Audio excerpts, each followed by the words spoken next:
ඉතින් ගයිස් කොහොමද? ඉතින් මම ඉන්නේ කටාරවල. දැනට මාස 7ක් විතර වෙනවා මම මෙහෙට ඇවිල්ලා.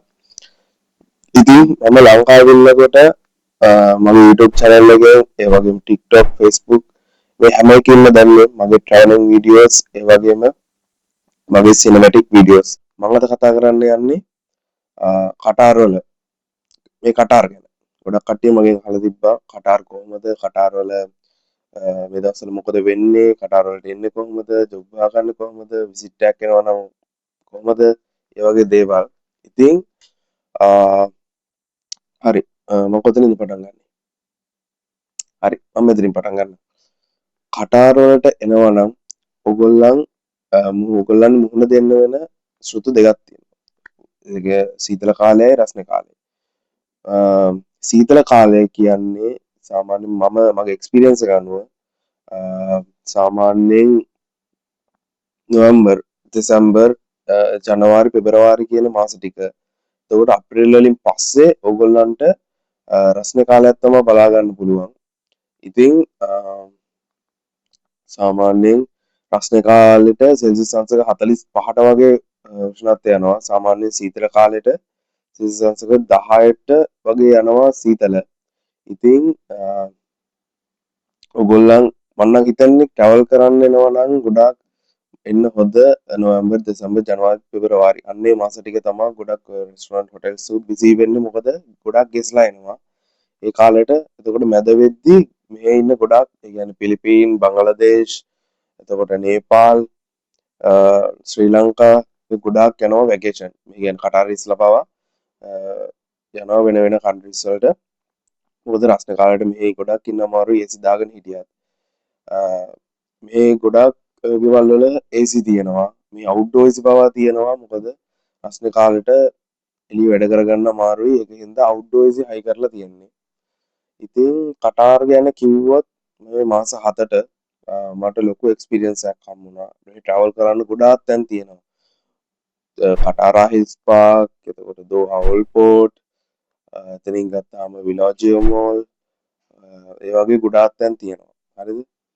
ඉතින් මම එන්න කලින් හිතුවේ නැහැ කටාර් මේ වගේ තැනක් කියලා. ඉතින් ආවට පස්සේ තමයි දන්නේ කටාර් කොයි වගේ තැනක්ද කියලා. මේ ගොඩාක් දියුණුයි. ඉතින් මේ කට්ටිය ගොඩාක් පාවිච්චි කරන්නේ Uber.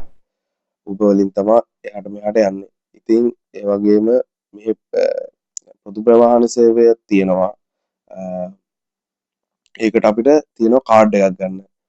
ඒ කාඩ් එක දැන් මං හිතන්නේ ලංකාවෙත් දැන් ඒක තියෙනවා. මෙට්‍රෝ ට්‍රේන් තියෙනවා මෙට්‍රෝ බස් තියෙනවා එතකොට අපි කාඩ් එකක් අරගෙන ඒ කාඩ් එක ටොප් අප් කරලා ඒකෙන් තමයි එහාට මෙහාට යන්නේ ගොඩාක් කට්ටිය හැබැයි Uber වල තමයි යන්නේ මොකද සාමාන්‍යයෙන් මෙහෙ සාමාන්‍ය දුරක් යන්න රියල් 5 රියල් 8 වගේ රේන්ජ් එකේ තමයි යන්නේ ගොඩාක් ඒ කියන්නේ ලොකු ගාණක් යන්නේ නැහැ සාමාන්‍ය ලංකාවට කන්වර්ට් කරලා බැලුවොත් 1000 ගාණක් වගේ තමයි යන්නේ ඉතින් මෙහේ කෑම බීම ගැන කිව්වොත් සාමාන්‍යයෙන් සුපර් මාකට් තියෙනවා හැමතැනම ඉතින් ඔයගොල්ලන්ට ගිහිල්ලා ඕනම දෙයක් තියෙනවා සුපර් මාකට් වල ඔයගොල්ලන්ට ගිහිල්ලා ඕනම දෙයක් ගන්න පුළුවන් චොක්ලට් බිස්කට් එතකොට අයිස්ක්‍රීම් වගේ දේවලුත් තියෙනවා ඒ වගේම මස් වර්ග ලංකාවේ ගන්න පුළුවන් හැම දෙයක්ම මෙහෙන් ගන්න පුළුවන් සාමාන්‍යයෙන් පොඩි පොඩි වෙනස්කම් වෙනවා සාමාන්‍යයෙන් ලංකාවේ තියෙන කුළුබඩු අපිට ෆීල් වුණාට සාමාන්‍ය ඉන්දියා බංග්ලාදේශ් වලින් එන කුළුබඩු අපිට ෆීල් වෙන්නේ නැති වෙන්න පුළුවන් ඒ ටේස්ට් එක. ඒ වුණාට ලංකාවෙන් ගන්න පුළුවන් ලංකාවේ විදිහට කාලා බෙලෙන්න පුළුවන් වටපිටාවක් මෙහෙ තියෙනවා. ඉතින් අනිත් දේ ගොඩක් කට්ටිය අහලා තිබ්බ දෙයක් ඉලෙක්ට්‍රික් අයිටම්ස් ගැන. ඒ කියන්නේ ෆෝන්ස් එතකොට ලැප්ටොප් ඒ වගේ දේවල් ගැන. මේක කියන්න ඕනේ මේ ගොඩක් තැන් තියෙනවා ගැන ෆෝන්ස් ලැප්ටොප් එහෙම සෙල් කරන ගන්නකොට පොඩ්ඩක් හොඳට හොයලා බලලා ගන්න ඕනේ. ඒ කියන්නේ දැන් ඔයා හිතන්නකෝ ඔයාට හම්බෙන සැලරි රේන්ජ් එකත් එක්ක ඔයාට එකපාරටම ලොකු ෆෝන් එකකට යන්න ඕනේ නැහැ. මේ ඒ කියන්නේ එහෙම යන්නත් එපා. මේ සාමාන්‍ය ලංකාවේ වගේම තමයි. ඔයගොල්ලන්ට සාමාන්‍යයෙන් දැන් ඔයා යූස්ඩ් ෆෝන් එකක් ගන්නවා නම් 13 එකක් ගත්තොත් ඒ 13 එක ටිකක් පාවිච්චි කරලා තව ගාණක් එකතු වුණාට පස්සේ වෙන ෆෝන් එකකට යන්න පුළුවන් අප්ඩේට් වෙන්න පුළුවන්. සාමාන්‍යයෙන් මෙහි සෙකන්ඩ් හෑන්ඩ් ෆෝන් ටිකක් ගාණ අඩුයි ලංකාවට සාපේක්ෂව. ඉතින් හොඳ ෆෝන්ස් තියෙනවා නරක ෆෝන්ස් තියෙනවා. ඒක හොඳට බලලා ගන්න ඕනේ දන්න කෙනෙක් එක්ක ගිහිල්ලා. ඉතින් එහෙම ගත්තොත් ඔයගොල්ලන්ට අඩුවට ගන්න පුළුවන් ෆෝන් එකක්. ඉතින් ඉලෙක්ට්‍රික් බඩුත් එහෙමයි. මේ ඉලෙක්ට්‍රික් බඩු ටිකක් ලංකාවට සාපේක්ෂව ගණන් අඩුයි. ඉතින්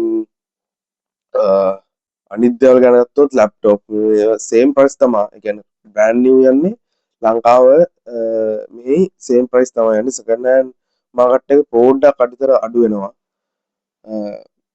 ඉතින් මගෙන් ආපු තව ප්‍රශ්නයක් තමයි ලංකාවයි මෙහි කම්පෙයාර් කරපුවාම ආවට පස්සේ මොකද හිතෙන්නේ?